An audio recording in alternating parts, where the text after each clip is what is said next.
Hi friends, welcome back. Wake up dead man knifes out mystery. ఈ movie నెట్ఫ్లిక్స్లో streaming అవుతుంది, but Telugu ఆడియోలో అయితే లేదు. ఓన్లీ ఇంగ్లీష్లో మాత్రమే సబ్ టైటిల్స్తో మేనేజ్ చేసుకోగలిగితే చూడొచ్చు. రీసెంట్గా చాలా ట్రెండింగ్ అయిపోతుంది మూవీ. చాలామంది ఎక్సలెంట్, సూపర్ అంటున్నారు. బట్ నాకేమనిపించింది రివ్యూలో క్లియర్గా చెప్తా. అంతకన్నా ముందు ఛానల్ అయితే సబ్స్క్రైబ్ చేసుకోండి, వీడియోకి ఒక లైక్ వేసుకోండి. ఛానల్లో వ్యూస్ చూస్తే అసలు నేను యూట్యూబ్ ఛానల్ మెయింటైన్ చేయాలా లేదా అన్నంత ఫ్రస్ట్రేషన్ వస్తుంది. ఇది ఎవరిని అనట్లే కానీ నాకు నేనే అనుకుంటున్నా. 2.5 సంవత్సరాలు అయింది. చేసిందంతా చేశా, అన్ని రకాలుగా. థంబ్నెయిల్స్ ఎవరో బాగోలేదని చెప్తే వాటిని నేర్చుకుని బాగా చేంజ్ చేయడం, వీడియో క్వాలిటీగా బాగోలేకపోతే అది కూడా చేంజ్ చేయడం, మంచి ఎడిటింగ్, స్క్రిప్ట్ సీరియస్గా అయిపోతుందని ఈ మధ్య కొంచెం కామెడీ టైపులు అన్ని చేంజెస్ చేసి మీకోసం ఎలా నచ్చుతుందో అలానే ఇది చేస్తే బాగుంటుందని చేస్తున్నా. కానీ వ్యూస్ మాత్రం అస్సలు లేదు. ఏం చేయాలో మరి తెలియదు నాకు కూడా. సరే, ఈ సోదంతా పక్కన పెట్టేసి ఈ మూవీకి డైరెక్టర్ ఎవరంటే Rian Johnson. Breaking Bad, Star Wars, Knives Out లాంటి మంచి మూవీస్ అయితే తీశారు. అండ్ డేనియల్ క్రేగ్ మన జేమ్స్ బాండ్ అండి ఇందులో హీరో. ఫ్యామిలీతో కూడా చూడొచ్చు, కానీ అక్కడక్కడ కొన్ని వల్గర్ డైలాగ్స్ ఉన్నాయి. అంటే ఇంగ్లీష్లో, అది కూడా అడల్ట్ సీన్స్ అలాంటివి ఏమీ లేవు. ఈ ఫ్రాంచైజీలో ఆల్రెడీ 2 మూవీస్ వచ్చాయి.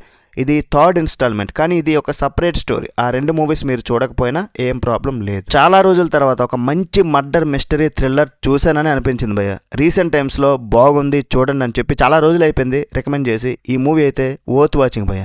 కానీ ఒక ప్రాబ్లం ఏంటంటే ఈ మూవీ ఎక్కువ drama based murder mystery thriller. ఎక్కువ యాక్షన్ ఎక్స్పెక్ట్ చేయకూడదు. అండ్ ఇంగ్లీష్ రాని వాళ్ళకు సబ్ టైటిల్స్ చూసి మేనేజ్ చేసుకోలేకపోయిన వాళ్ళకి మాత్రం ఈ మూవీ స్టోరీ అయితే అర్థం కాదు. ఎందుకంటే డ్రామా ఎక్కువ ఉంటుంది కాబట్టి వాళ్ళ మాటలు, ఆ డైలాగ్స్ అవి మీరు అర్థం చేసుకోగలగాలి. సో ఇంగ్లీష్ రాని వాళ్ళు మాత్రం కొంచెం చూడటం అయితే వేస్ట్. నాకు ఎంత ఫ్రస్ట్రేషన్ వస్తుందంటే, బాగున్న సినిమా కదా, ఇది ఎందుకు తెలుగు డబ్బింగ్ చేయలేదని. ఈసారి మన డిటెక్టివ్ బ్లాంక్ మామ ఏదో ఐలాండ్కో పార్టీకో వెళ్ళలేదు, చక్కగా ఒక చర్చిలో వాలిపోయాడు. అక్కడ ఫాదర్ విక్స్, మన థానోస్ అండి, అదే జోస్ బ్రోలిన్, ఒక మర్డర్ మిస్టరీలో ఇరుక్కుంటాడు. గుడిలో గంట కొట్టినంత ఈజీగా ఒక మర్డర్ జరిగిపోద్ది. చుట్టూ చూస్తే అందరూ భక్తుల్లానే ఉంటారు, కానీ లోపల మాత్రం ఎవరికి వారు క్రిమినల్సే. ఈ హత్యని మన డిటెక్టివ్ ఎలా సాల్వ్ చేశాడన్నదే స్టోరీ. ఫస్ట్ 2 సినిమాల్లో లాగానే ఇందులో కూడా సీరియస్ మ్యాటర్ జరుగుతున్నా సరే బ్యాక్గ్రౌండ్లో ఒక రకమైన డార్క్ కామెడీ భయ్య నడుస్తూ ఉంటుంది. ఎవడ్రా బాబు వీళ్ళంతా అనిపించే రేంజ్లో కొన్ని డిఫరెంట్ క్యారెక్టర్స్ అయితే ఉంటాయి. డేనియల్ క్రేగ్, ఈయన డైలాగులు చెప్తుంటే చాలా వినసొంపుగా నవ్వొచ్చేలా ఉంటాయి. ఈసారి ఆయన గెటప్, ఆ లాంగ్ హెయిర్ స్టైల్ చూస్తేనే నవ్వొస్తుంది.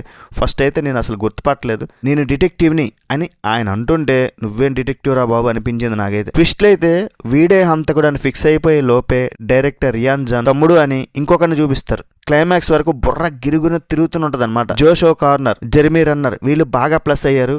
చర్చి, శ్మశానం సెటప్ చూస్తే దెయ్యాల సినిమాలా అనిపిస్తాయి వైబ్స్, కానీ జరిగేది మాత్రం పక్కా మర్డర్ మిస్టరీ. మరి మైనస్లు లేవా అంటే ఉన్నాయి. ఒక్కో చోట అంటే మధ్యలో వీళ్ళంతా కూర్చుని సొల్లు కబుర్లు చెప్పుకుంటూ ఉంటారు, అక్కడే మ్యాటర్ ఏమి ఉండదు. అండ్ మూవీ అంటే 2 గంటలు 20 నిమిషాలు ఉంటుంది. కొంచెం పేషెన్స్ అయితే ఉండాలి. ఓన్లీ ఆ డ్రామా మీద నడుస్తుంటుంది కాబట్టి అట్లీస్ట్ మన తెలుగు లాంగ్వేజ్లో ఉంటే అర్థం చేసుకోవడానికి, చూడడానికి ఇంట్రెస్ట్ ఉంటుంది. Production work, technical work, background score అంతా చాలా బాగుంది. ఫైనల్గా ఈ మూవీ అయితే బాగా ఎంగేజ్ చేస్తుంది. కానీ drama based murder mystery thrillers చూడాలనుకుంటే ఈ మూవీ మీకు సెట్ అయ్యిద్ది. కానీ స్టోరీ అర్థం చేసుకునే వాళ్ళకు, ఇంగ్లీష్ రాని వాళ్ళకు కొంచెం కష్టంగా ఉంటుంది. ఈ వీకెండ్లో తప్పనిసరిగా చూసి ఎంజాయ్ చేయండి, మీకు లాంగ్వేజ్ అర్థం చేసుకోగలిగితే. మరి ఓవరాల్ ఈ సినిమాకి నేను ఇచ్చే రేటింగ్ ఎంతంటే 3.5 out of 5. That's it guys. Review నచ్చితే ఒక లైక్ వేసుకోండి చాలు. నెక్స్ట్ వీడియోలో మళ్ళీ కలుద్దాం. బై బాయ్, జై హింద్.